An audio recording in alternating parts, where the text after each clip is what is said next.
हमारे यहाँ ये माना जाता है कि भाग्य की रेखा बदलने की शक्ति किसी में नहीं है, केवल शिव जी में है। भाग्य हूँ मैं कि सकहीं त्रिपुरारी जी। भगवान शिव चाहें तो विधाता के लिखे भाग्य को भी बदल सकते हैं।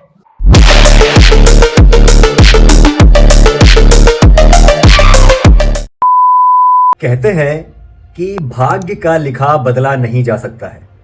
यानी जब आप जन्मे हैं तो आपके भाग्य में लिख दिया जाता है कि आप क्या करेंगे, कैसे करेंगे, क्या आपका भविष्य होगा और कब आपकी मृत्यु होगी। ये इसे विधि का विधान कहा जाता है कि जो भी हमारे जीवन में चीज़ें होती हैं उन्हें हम बदल नहीं सकते। लेकिन आज मैं एक ऐसी कहानी सुनाने जा रहा हूँ आपको, वो भी सत्य घटना पर है। ये एक ऐसी कहानी कि जहाँ पर भाग्य का लिखा बदल दिया स्वयं भगवान ने। और किन भगवान ने ये किया? आखिर किसी में इतनी सामर्थ्य नहीं है कि जो भाग्य का लिखा बदल दे, लेकिन वो एक भगवान है जिनके अंदर ये सामर्थ्य है कि वो विधि का विधान बदल सकते हैं, भाग्य बदल सकते हैं, जो भी लिखा है उसको अच्छे में कन्वर्ट कर सकते हैं। कौन है वो? आपको पता है? वो हैं कालों के काल महाकाल।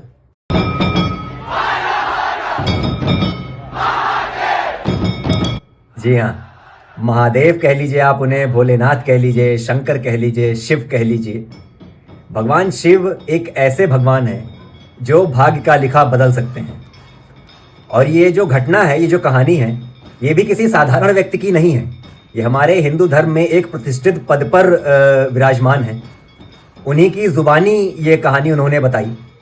और वो क्या कहानी है कि कैसे वो भाग्य का उन्होंने जो उनके भाग्य में लिखा था कैसे बदला, चलिए आगे वीडियो में बताते हैं। जैसा कि मैंने कहा कि भगवान शिव यानी कालों के काल, हमारे महाकाल, एक ऐसे भगवान हैं जो विधि का विधान लिखा बदल सकते हैं, भविष्य बदल सकते हैं। यानी एक बार जो लिख गया आपके भविष्य में, वो पत्थर की लकीर हो जाता है, लेकिन उसे बदलने की सामर्थ्य भगवान शिव में है। और वो कौन है जिनके साथ ये घटना हुई? ये एक घटना नहीं, मैं पहले बता दूं। बहुत से लोगों का तर्क रहता है कि भाई भगवान शिव काल्पनिक हैं, ये जितने ही भगवान हैं सब काल्पनिक हैं, सब बनाए हुए हैं।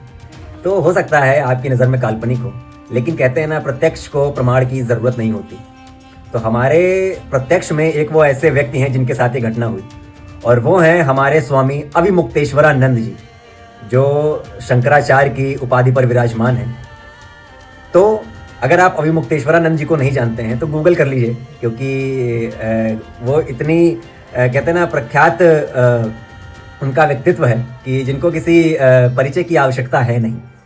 तो अविमुक्तेश्वरानंद जी जो हैं, स्वामी जी, वो एक जगह पॉडकास्ट कर रहे होते हैं। उस चैनल का नाम है प्रो पंजाब टीवी। उस पर पॉडकास्ट में वो बैठे होते हैं और वो अपने जीवन की घटना बताते हैं कि कैसे वो शंकराचार्य की मतलब कैसे वो अपने नॉर्मल जीवन से उन्होंने भक्ति का मार्ग तय किया। तो उसी मार्ग में वो बताते हैं कि जब वो जन्मे तो उनके कहते हैं ना, हमारे सनातन धर्म में, हिंदू धर्म में, जब भी कोई बच्चा जन्म लेता है तो उसकी कुंडली बनवाई जाती है। तो वही हुआ था स्वामी जी के साथ, उनकी कुंडली बनवाई गई थी। और उनकी कुंडली में देखा गया कि जब भी किसी कुंडली बनती है तो देखा जाता है कि उस बच्चे का भविष्य कैसा है, वो आगे कार्य क्षेत्र कैसा रहेगा उसका, कितनी उम्र है। तो स्वामी जी बताते हैं कि जब वो जन्मे थे तो उनका जो उम्र निकली थी उसमें था कि वो 12 वर्ष की उम्र में उनकी मृत्यु हो जाएगी। अब उनके जो पिताजी थे वो बड़े घबरा गए। उन्होंने सोचा कि इतनी कम उम्र है, क्या होगा, कैसे होगा। तो स्वामी जी बताते हैं कि उनके पिताजी ने उनको 8 वर्ष की उम्र में ही उनको मंदिर में जाके दान दे दिया था। और वो मंदिर था भगवान शिव का। वहाँ जाके जब उन्होंने दान दे दिया और उनके पिताजी ने कहा कि जब भगवान शिव ही सब सारी चीज़ें देखते हैं, सारी चीज़ों का विनाश करते हैं, तो उन्हीं के चरणों में इनको दे देते हैं, वो जैसा चाहेंगे वैसा होगा। क्योंकि जो स्वामी जी के जो पिताजी थे वो नहीं चाहते थे कि उनके बच्चे का जो क्लेश है, दुख है, दर्द है, वो उनकी माताजी सहें। तो इसीलिए उन्होंने वहाँ पे जाके उनको मंदिर में दान दे दिया। फिर वहाँ से उनकी किस तरह से जर्नी शुरू हुई, किस तरह से सफ़र शुरू हुआ था उनके शंकराचार्य बनने का, वो उन्होंने उसी पॉडकास्ट में बताया। आप चाहें तो वहाँ जाके देख सकते हैं, मैं उनका लिंक जो है इस डिस्क्रिप्शन में दे दूँगा। और उसी वीडियो की मैं आपको छोटी सी क्लिप दिखाना चाहता हूँ, जहाँ पे पंडित जी स्वयं, स्वामी जी स्वयं अपने मुँह से बताते हैं कि कैसे वो क्या पूरी घटना थी। तो चलिए वीडियो देखिए। ऐसा हुआ था कि हमारे यहाँ ये परंपरा होती है कि जब कोई बच्चा पैदा होता है तो उसकी जन्म कुंडली बनाई जाती है जी। और जन्म कुंडली में उसकी आयु और उसका भाग्य देखा जाता है कि इसकी आयु कितनी होगी, कितने दिन जिएगा, मार्केश कब होगा, और साथ ही साथ ये जाना जाता है कि इसका भविष्य कैसा होगा, किस क्षेत्र में आगे बढ़ेगा, आदि आदि। तो हमारी भी जब हम जन्मे तो कुंडली बनाई गई। उस कुंडली में हमारे पिताजी ने देखा कि इसकी तो आयु ही नहीं, 12 वर्ष में ये मर जाएगा। तो आपके बारे में? हमारे बारे में। तो ऐसा फलादेश निकल गया। तो इसीलिए जब हम 8 साल के हुए तो उन्होंने सोचा कि ये घर में रहेगा मरेगा, तो घर वालों को क्लेश होगा, माता को विशेष रूप से क्लेश होगा, तो उन्होंने हमको ले जा करके एक शिव मंदिर में दान कर दिया। हमारे यहाँ ये माना जाता है कि भाग्य की रेखा बदलने की शक्ति किसी में नहीं है, केवल शिव जी में। भाभी हूँ मेटी सकहीं त्रिपुरारी। भगवान शिव चाहे तो विधाता के लिखे भाग्य को भी बदल सकते हैं। समझे आप?